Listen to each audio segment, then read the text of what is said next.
کہ ہمیں اس کام کے طریقہ محنت کو سمجھنے کے لیے سیرت کی طرف آنا پڑے گا کہ صحابہ کی سیرت کیا ہے، یہ نہیں کہ زمانے کا دستور کیا ہے اور زمانے کا رخ کیا ہے اور لوگوں کی چاہت کیا ہے، یہ نہیں، یہ کوئی چیز نہیں ہے۔ یہ دیکھا جائے گا کہ طریقہ محنت میں صحابہ کی سیرت کیا ہے۔ مسجدوں کے ماحول کے ذریعے سب سے پہلے اپنے یقینوں کا بدلنا مقصود ہے، اس لیے صحابہ سے ملاقات کرتے تھے مسجد میں ایمان کے حلقوں سے جوڑنے کے لیے، صحابہ سے ملاقاتیں کرتے تھے، اس لیے مسجد میں ایمان کے حلقوں میں جوڑنے کے لیے، یہ اصل مقصد تھا گشت کا، یہ اصل مقصد تھا۔ اصل گشت کا مقصد یہ تھا کہ اٹھو ہمارے ساتھ، چلو ہمارے ساتھ، آؤ ہمارے ساتھ، اپنے پر ایمان لائیں گے، یہ ملے گا آپ کو صحابہ کی سیرت میں۔ جی ہاں، کیونکہ یہ بات یاد رکھو کہ اس کام کا طریقہ کار وہ میرا اور آپ کا متعین کیا ہوا نہیں ہے، اس کام کا طریقہ کار تو صحابہ کی مشابہت ہے ہر زمانے میں۔ جی ہاں، کام سیرت پر ہے، کام سیرت کے مطابق ہے، اپنے آپ کا میرے آپ کے تجربات پر نہیں ہے کہ ہمارا تجربہ یوں کرو، تجربہ یوں کرو، یہ نہیں۔ ہر آدمی اپنے تجربے کا داعی ہوتا ہے، ہر شخص اپنے تجربے کی طرف داعی۔ جی ہاں، یہ پکی بات ہے، انسان کا مزاج یہی ہے، میں نے یہ کیا مجھے فائدہ ہوا، تم یہ دوا کھا لو مجھے بھی فائدہ ہوا، جی ہاں تم ایسا کر لو مجھے فائدہ ہوا، کہ نہیں، یہ طریقہ نہیں ہے، کیونکہ کام کی بنیاد تجربات پر نہیں ہے۔ ہم سمجھتے تھے کہ تجربات تو ختم ہونے والے ہیں، تجربات ختم ہونے والے، جی ہاں۔ صحابہ کا طریقہ قیامت تک کے لیے ہے، صحابہ اپنے زمانے کے لیے نہیں ہے، صحابہ اپنے زمانے کے لیے نہیں ہیں، وہ قیامت تک کے لیے ہیں، ان کے طریقے ہمیشہ کے لیے ہیں۔ تو یہ پہلے دیکھا جائے گا کہ دعوت کے ذریعے، کیونکہ یقین کا بدلنا مقصود ہے، اس یقین کی تبدیلی میں صحابہ کرام کا طرز اور طریقہ کیا تھا، یہ غور کیا جائے کہ دعوت کے ذریعے سب سے پہلے یقین کا بدلنا مقصود ہے، اس یقین کی تبدیلی میں صحابہ کرام کا طریقہ کیا تھا۔ یہ صحابہ کا معمول یہ ملتا ہے کہ وہ گھر گھر پر فرد سے صحابہ ملاقات کرتے ایمان والوں سے، جی ہاں، اور یہ کہتے کہ اٹھو ہمارے ساتھ، آؤ ہمارے ساتھ، چلو ہمارے ساتھ، اپنے پر ایمان لائیں گے۔ یہ ایک یقینی بات ہے، اور اس سے ایمان کا بننا یقینی ہے، یہ بھی یاد رکھو، ورنہ شیطان ایک وسوسہ یہ پیدا کرے گا کہ اس سے کیا ہوتا ہے، اس سے کیا ہوتا ہے۔ جی ہاں، سنو کہ وہ اعمال صحابہ سے اور اعمال دعوت سے ہٹانے کے لیے کہے گا کہ کوئی طریقہ متعین نہیں ہے۔ میری بات دھیان سے سننا، بہت ابھی بات چل پڑی ہے پڑھے لکھوں میں، ہاں میں اس لیے عرض کر رہا ہوں کہ کوئی طریقہ متعین نہیں ہے، جس زمانے میں جس طرح چاہو دین کی بات پہنچا دو، نہیں، تربیت کے اصول وہ قیامت تک کے لیے ہیں، اور تربیت کے اصول وہ صحابہ کے طریقے ہیں۔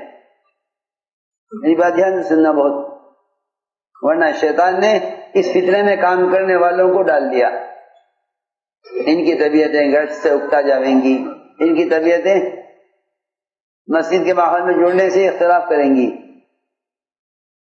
یہ کیا ضروری ہے کہ یوں ہی کرو۔ جی ہاں، سنو کہ بات تو یوں پہنچ سکتی ہے، بات تو یہ بھی پہنچ سکتی ہے، اور بات کا طریقہ تو یہ بھی ہو سکتا ہے۔ جی ہاں، اعمال دعوت اعمال نبوت ہیں، اعمال دعوت اعمال صحابہ ہیں، اعمال دعوت بالکل پکی بات ہے، اعمال دعوت اعمال صحابہ ہیں، اعمال دعوت اعمال ہدایت ہیں، اس پر یقین بھی ہونا چاہیے۔ ایک صاحب نے سوال کر دیا کہ کیا ضروری ہے کہ مسجدوں میں ایمان کے حلقوں میں جڑنے سے ایمان بنے گا، یہ تبلیغ والوں کا طریقہ ہے۔ میں کہا نہیں، یہ تبلیغ والوں کا طریقہ نہیں ہے، یہ صحابہ کا طریقہ ہے۔ جی ہاں، یہ طریقہ صحابہ کا ہے، جی ہاں یہ طریقہ صحابہ کا ہے، اور امت کے ہر امتی کے لیے ہے کہ صحابہ کے طریقے سے تربیت پاوے، کیونکہ صحابہ اس امت کے اول ہیں۔ امام مالک رحمۃ اللہ علیہ فرماتے تھے یہ امت اصلاح و تربیت حاصل کر نہیں سکتی جب تک وہ نہ کرے جو اس امت کے پہلو نے کیا ہے. جی ہاں، جو امت کے پہلو نے کیا، ان کے طریقے پر چلو، ان کے طریقے پر چلو. جی ہاں، تو یقینی بات ہے کہ مسجدوں میں ایمان کا حلقوں میں جوڑنا یہ ایمان کے بڑھنے کا ذریعہ ہے. یہ یقینی بات ہے، یہ یقینی بات ہے. امام بخاری رحمۃ اللہ علیہ نے یہ بات ثابت کی ہے کہ مسجدوں میں ایمان کے حلقوں میں جوڑنا یہ ایمان کے بڑھنے کا ذریعہ ہے. کون؟ جی ہاں، خیالی بات نہیں ہے. امام بخاری رحمۃ اللہ علیہ یہ بات ثابت کر رہے ہیں کہ مسجدوں میں ایمان کے حلقوں میں جوڑنا یہ ایمان کے بڑھنے کا ذریعہ ہے. اور فرماتے ہیں کہ دیکھو معاذ بن جبل اور سید العلماء ہیں، وہ لوگوں کو خوشامد کر کے کہتے تھے کہ آؤ ہمارے ساتھ میرے پر ایمان لائیں گے. جلس بنا من ساعتن، آؤ بیٹھو ہمارے ساتھ میرے پر ایمان لائیں گے. یہ معاذ بن جبل رضی اللہ تعالیٰ عنہ یہ صحابہ میں سب سے بڑے عالم ہیں. جی ہاں، سنو غور سے کہ یہ صحابہ کو ایمان کے حلقوں پر جوڑنے کے لیے باہر گشت کرتے تھے. میں یہ کہہ رہا ہوں کہ اب ان اعمال کو لوگ ہلکا سمجھتے ہیں. تبلیغ والوں کا کام ہے، اور یہ ہلکا پن ہمارے اندر بھی آئے گا،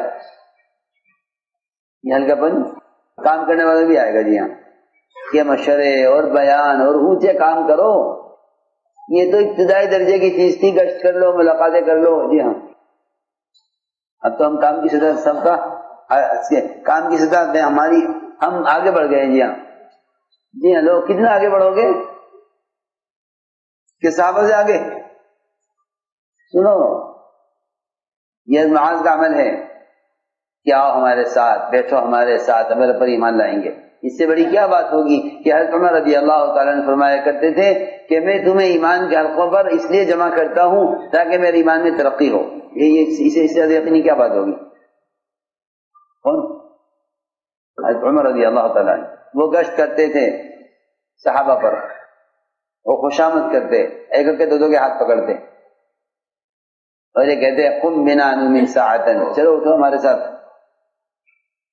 ایمان کے حلقوں میں بیٹھیں گے تاکہ اللہ پر ایمان لانے. جی ہاں، یہ کون کرتا تھا؟ جی ہاں، عمر رضی وہ فرماتے تھے اس لیے کرتا ہوں تاکہ میرے ایمان میں زیادتی ہو. یہ میں اس لیے عرض کر رہا کہ یہ جو اعمال دعوت ہیں وہ کوئی اس زمانے میں نہیں سوچے گئے ہیں، بلکہ اعمال دعوت اعمال صحابہ ہیں. اعمال دعوت اعمال صحابہ ہیں. یہ میں نے پہلی بات عرض کی ہے کہ کلمہ لا الہ الا اللہ، اس کے یقین کو اور اس کے اخلاص کو اور اس کی حقیقت کو دلوں میں اتارنے کا طریقہ یہ تھا، اس کا طریقہ یہ ہے. یہ کیا دعوت؟ یہ دعوت کہتے ہیں صحابہ کرام کے طریقہ محنت کو، کہ دعوت کے ذریعے سب سے پہلے یقین کا بدلنا مقصود ہے. اس یقین کی تبدیلی کا تعلق مسجد سے ہے، یہ پکی بات ہے. یہ صحابہ کے واقعات کا غور کرو کہ وہ شرک کی ظلمتوں سے اور کفر کی اندھیریوں سے نکل کر آتے تھے ماحول میں، تو ان کی کیا کیفیت ہوتی تھی؟ ان کی کیا کیفیت ہوتی تھی؟ جی ہاں، اور یہاں آ کر دیکھتے تھے وہ کہ ایمان کے نور سے اور ایمان کے ماحول سے وہ آ کر کفر کی ظلمتوں کو پہچانتے تھے کہ ہاں ہم وہاں سے نکل کر آئے. اصل چیز یہ تھی کہ گشت کر کے لوگوں کو ان کے ماحول سے نکالو اور اعمال مسجد سے جوڑو، جس میں سب سے بنیادی عمل یہ ہے ایمان کے حلقے. یہ سب سے بنیادی کام یہ تھا کہ انہیں باہر کے ماحول سے دعوت دے کر مسجد کے ماحول میں لاؤ.